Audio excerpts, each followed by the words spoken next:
Hello everyone, this is Neha and आज हम बात कर रहे हैं सुप्रीम कोर्ट के वर्डिक्ट के बारे में जो है अगेंस्ट करप्ट पब्लिक सर्वेंट्स। ये बेसिकली आता है प्रिवेंशन ऑफ करप्शन एक्ट 1988 के तहत। अभी रिसेंटली एक केस में जिसका फैसला जून 2025 में ही हुआ है, Raghunath Bansropan Pandey versus state of Gujarat में सुप्रीम कोर्ट ने दोबारा यही बात कही है जो उन्होंने पुराने बहुत सारे केसेस में कह रखी है कि there will be no stay of conviction in corruption cases. इसका क्या मतलब है कि अगर कोई पब्लिक सर्वेंट है, चाहे वो पॉलिटिशियन हो, चाहे वो जज हो, चाहे वो गवर्नमेंट का एम्प्लॉय हो, स्टेट गवर्नमेंट का एम्प्लॉय हो, सेंट्रल गवर्नमेंट का एम्प्लॉय हो, और उसके ऊपर अगर कोई करप्शन चार्ज लगता है और ट्रायल कोर्ट अगर उसको ये कहती है कि हाँ आपने ये चार्जेस आप पर लगे हैं और आप इसके तहत आपको ये पनिशमेंट मिल रही है, तो उस केस में आप तब तक अपना ऑफिस, जब तक केस चल रहा है, आप अपने ऑफिस में अपना जो काम है, पोजीशन है, उसे कंटिन्यू नहीं कर सकते हैं, आप डिस्क्वालीफाई हो जाएंगे। यही कहा गया है। इसी का मतलब होता है कि no stay of conviction in corruption cases. इनके केस में क्या हुआ, पांडे एक पब्लिक सर्वेंट है, इनको ट्रायल कोर्ट ने सेक्शन 7, 12, 13(1)(d) और 13(2) के तहत कन्विक्ट किया गया है।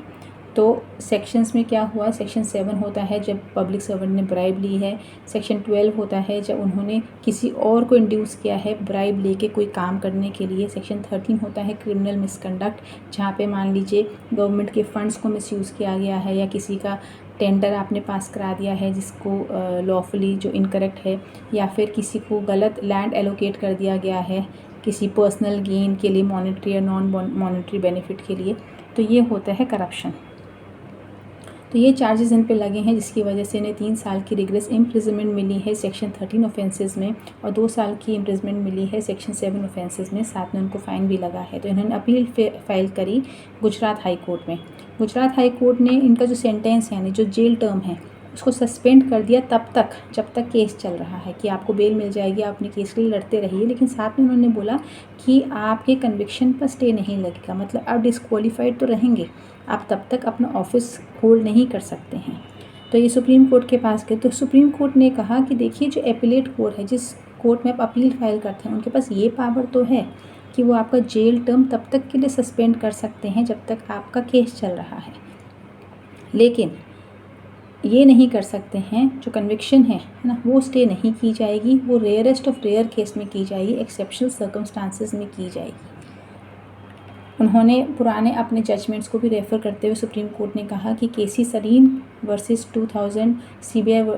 केसी सरीन वर्सेस सीबीआई 2001 के केस में भी, सुब्रमण्यम स्वामी वर्सेस सीबीआई 2014 के केस में भी, और सीबीआई वर्सेस एमएन शर्मा 2001 के केस में भी यही कहा गया है कि पब्लिक सर्वेंट्स को कन्विक्ट किया अगर गया है करप्शन के लिए तो कन्विक्शन स्टे नहीं किया जाएगा, बहुत ही एक्सेप्शनल सर्कमस्टांसेस में किया जाएगा, क्योंकि अगर ऐसे बंदे को, कन्विक्ट बंदे को आप कंटिन्यू करते हो, अलाउ करते हो कि वो अपना पब्लिक ऑफिस होल्ड कर सकता है, तो ये तो रॉन्ग सिग्नल है सोसाइटी के लिए। साथ ही में सीबीआई को फ्री हैंड दिया जाएगा कि वो इन्वेस्टिगेट कर सकते हैं इस तरह के करप्शन चार्जेस जो सीनियर ऑफिशियल्स के अगेंस्ट लगे हुए हैं। साथ ही में सुप्रीम कोर्ट ने कुछ लीगल प्रिंसिपल इस्टेब्लिश किए, जहां पर उन्होंने कहा कि सिर्फ सेक्शन 389 सीआरपीसी के तहत में आपका हम सेंटेंस सस्पेंड कर रहे हैं, जिसमें हम ये कह रहे हैं कि आप बेल पर होंगे जब तक आपने अपील फाइल कर रखी है, अपने केस के लिए आप लड़ रहे हैं। अदरवाइज़ अगर केस का जजमेंट आ जाता है तो आपको जो सज़ा है वो तो आपको करनी ही करनी है, और रेयरेस्ट ऑफ रेयर केस में ही आपका कन्विक्शन कैंसिल होता है। क्यों? क्योंकि अगर हम ऐसा नहीं करते हैं ना, तो ये एक गलत मैसेज है सोसाइटी के लिए। तो why no stay of conviction, वही जो बात आई है कि देखिए पब्लिक ऑफिस में जो आपके पब्लिक सर्वेंट्स हैं, गवर्नमेंट एम्प्लॉयज़ हैं, आपके नेता हैं, आपके जज हैं, ये सब लोग जो हैं इनकी पोजीशन है ट्रस्ट की, आप इन पर भरोसा करते हैं और आप जाते हैं, आप सोचते हैं, आप एक कॉन्फिडेंस होता है कि वो आपके साथ न्याय किया जाएगा, आपका काम ईमानदारी से किया जाएगा। लेकिन अगर आप अलाउ कर रहे हैं ऐसे इंसान को कि वो ऑफिस में काम करता रहे जिसके ऊपर करप्शन के चार्जेस हैं, तो मतलब आप क्या कर रहे हैं, आप अब्यूज ऑफ प्रोसेस ही तो हो रहा है ना इसमें, तो कि भाई मतलब वो करप्शन करे भी चले जा रहा है और उसको निकाल भी नहीं रहे हैं ऑफिस में, उसे डिस्क्वालीफाई भी नहीं कर रहे हैं, वो गलत करते ही चला जा रहा है। तो ये तो गलत चीज़ है। तो इसलिए जो कन्विक्शन में है उस पर स्टे अलाउ नहीं किया गया है। देखिए, जो देश है, जो हमारा गवर्नमेंट है ना, वो करप्शन को रोकने के लिए अपनी कोशिश कर रही है, ऐसे लॉज़ बना रही है। जो सुप्रीम कोर्ट हैं, जो हाई कोर्ट हैं, वो अपना स्टैंड ले रहे हैं और इस तरीके से आसानी से करप्शन के लिए माफ़ी नहीं मिल रही है। बहुत ही ज़्यादा मुश्किल है ना। साथ में आपको भी करना है, कानून समझना है, क्या करप्शन के चार्जेस हैं ये समझना है। अगर आपको दिख रहा है कहीं करप्शन हो रहा है, कोई पब्लिक सर्वेंट कुछ गलत कर रहा है, तो आपको एक्शन लेना है, उसको रिपोर्ट करना है। लेकिन एक बात ध्यान रखिएगा, आप किसी पब्लिक सर्वेंट के ऊपर आप ऐसे रिपोर्ट नहीं कर सकते, आपके पास प्रॉपर एविडेंस होने चाहिए। आप ऐसा भी नहीं है कि पब्लिक सर्वेंट है तो मतलब आप कुछ भी आप